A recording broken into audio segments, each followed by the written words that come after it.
There's something unsettling beneath the surface of Welcome to Derry. This quiet truth about the way fear reshapes every character in this world. And after rewatching scenes, comparing theories, watching other breakdowns, something clicked for me. What this show has really been about. It's about how fear shapes you, how it changes you, controls you, or gives you strength to break the cycle. So as we break down these 6 layers, you're going to see how all these storylines are shaped in a similar way. Here we turn to TV to feel better, to walk away not just entertained but understood. Welcome to The Real Spot. I'm Bobby Foster. Let's dive in. At the beginning of the season, most people, including myself, could not stand Marge. She piled onto Lily's pain just to fit in. She let fear of being judged just turn her into someone cruel. But that just got flipped completely. In earlier videos, I talked about how the entity, works not just by preying on people's fears, but by isolating them. And what really gives Marge the strength to stand up for herself is her connecting with Rich on a deeper level. Rich seeing her eye and not judging her really seemed to open her up to the possibility that she could accept herself for who she is. So when the time came when she had to make a choice, she decided to accept herself. She stood her ground. She scares away the patty cakes by accepting the weirdo that she is, and that's powerful. Because in real life, when we face our fear, we usually have this option between conforming and fitting in or being brave and standing out. And Marge finally decided to stand up for herself. But not just for herself, because I'm sure she gave a lot of other kids courage in that lunchroom. And Marge doesn't become perfect. She doesn't fit in like she always wanted, but she becomes honest. She becomes herself, and that's even better. And sometimes fear does that. Sometimes it forces you to choose who you really are. But when fear infects an entire town, it becomes something much bigger. There's a moment in this episode that quietly says everything. The mob is getting ready to go hunt Hank. There's hate in their eyes, violent energy everywhere.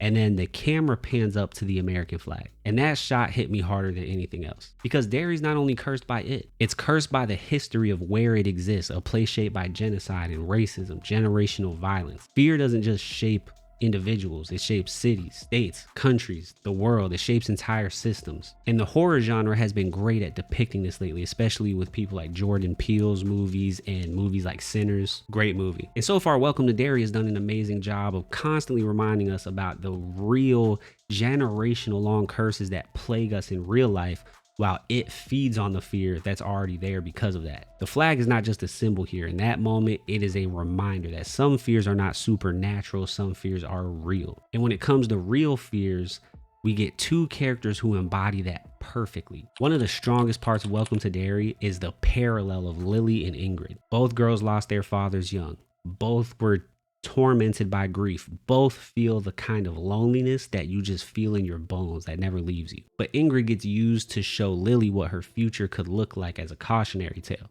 Now Lily can't see that, but we can as the audience. And right now Lily's grieving, but she's grounded by her friendships. She's not yet completely lost in her grief and misery. She has people around to support her still. She still believes in something better, that she can fight, that she can escape and get better. But Ingrid, though, her grief consumes her. She's become obsessed with freeing her father. And when her fear became her obsession, Pennywise used that against her. So no, she's not evil. She's doing some evil things. She's unhealed. She's traumatized. And in a show that really focuses on generational trauma, it's really just such good writing to pair Lily and Ingrid together like this, with Lily staring at a possible future version of herself. But now Lily's faced with even more fear because the person she grew to trust that she was turning to during all this was actually the person pulling the strings that set her and her friends up. How will that fear and that distrust end up affecting her? We saw how the fear of never seeing her father again shaped Ingrid. So will Lily meet that same fate or choose a different path? But Ingrid isn't the only person that gets exposed here. By the way, if you're enjoying this video, go ahead and hit that like and subscribe so more videos like this can show up on your feed. Leroy finally gets called out for his complicity. He believes in serving his country. He believes he's doing what's expected of him. He believes loyalty will protect him and his family. But Charlotte sees the truth. Leroy's fighting for a country that refuses to fight for him and the people like him. Leroy is wanting to protect a country that is currently rounding up people to go burn down the black spot. It's a hard position to be in this country as a black American when you love your country, but it doesn't love you back. And you're trying to fight for what you want your country to be rather than what it currently looks like. In a way, it's a survival mechanism, just trying to do something, anything to fit in, survive, flourish, make things better. But it's also horror, being tied to the same institutions that are trying to tie you down. Just patriotism wrapped up in fear, weaponized. It's no wonder Pennywise turned into Uncle Sam when he was attacking the soldiers. Leroy's not a villain, and although he supposedly can't feel fear, he's obviously afraid. He's too afraid to let go of the thing that he thinks is helping him the most. But honestly, it's hurting him the most, which is his blind loyalty to the country. Sometimes loyalty looks like calling things out, criticizing what needs to be criticized, standing up for what's right. The rights that he's fighting for, he needs to be utilizing. But what's interesting is fear isn't just showing up abstractly here, it's also showing up in the form of an object. When Lily got the dagger earlier, it saved her from Pennywise, but that may have been a distraction as to what's really going on. The dagger was supposed to be the kid's weapon, their equalizer that was supposed to put them on an equal playing field with Pennywise. Instead, it's doing the opposite. It's corrupting Lily, most likely making it easier for Pennywise to actually get to her. It's changing her, twisting her emotions, making her angry. It's like Lord of the Rings, to be honest, which I honestly did not expect at all, but it makes sense because it's made out of the substance that it fell down to earth in. And the indigenous people probably knew that, which is why they had it hidden away and wrapped up and concealed. Maybe they already knew about its corruptive powers. But Lily's fear right now is so high, and she thinks that the dagger can protect her from it, but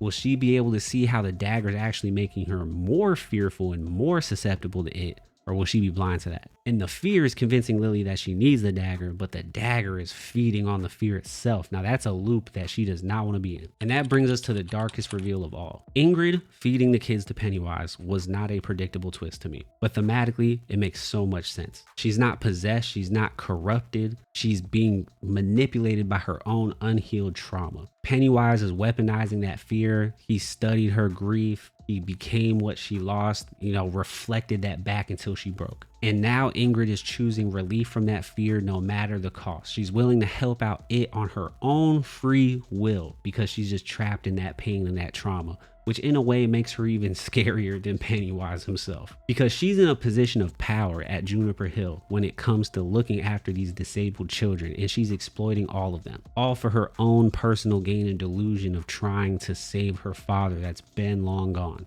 And once again, the systems here, the institutionalism, the ableism are in full force right here, with disabled people just being used as a means to an end and easy to discard. And in this case, it was by a person that should be taking care of them, which is an all too real scenario for disabled people, believe me. And so that real reality of Ingrid doing that, that's the scariest kind of transformation. Someone operating out of fear so much they're willing to do anything, no matter the cost, to get out of it. And when you put all these storylines together, they reveal the message of this show right now, which is fear is the monster. Pennywise is just the mask that it's wearing. This show right now is a study in how fear molds people. Some grow, some break, some become villains, some become victims, some become something else entirely. And that's what makes this show so powerful. It's not just about jump scares. It's about the choices fear forces us to make and who we become because of those choices. If you liked this breakdown, go ahead and leave your own takes below.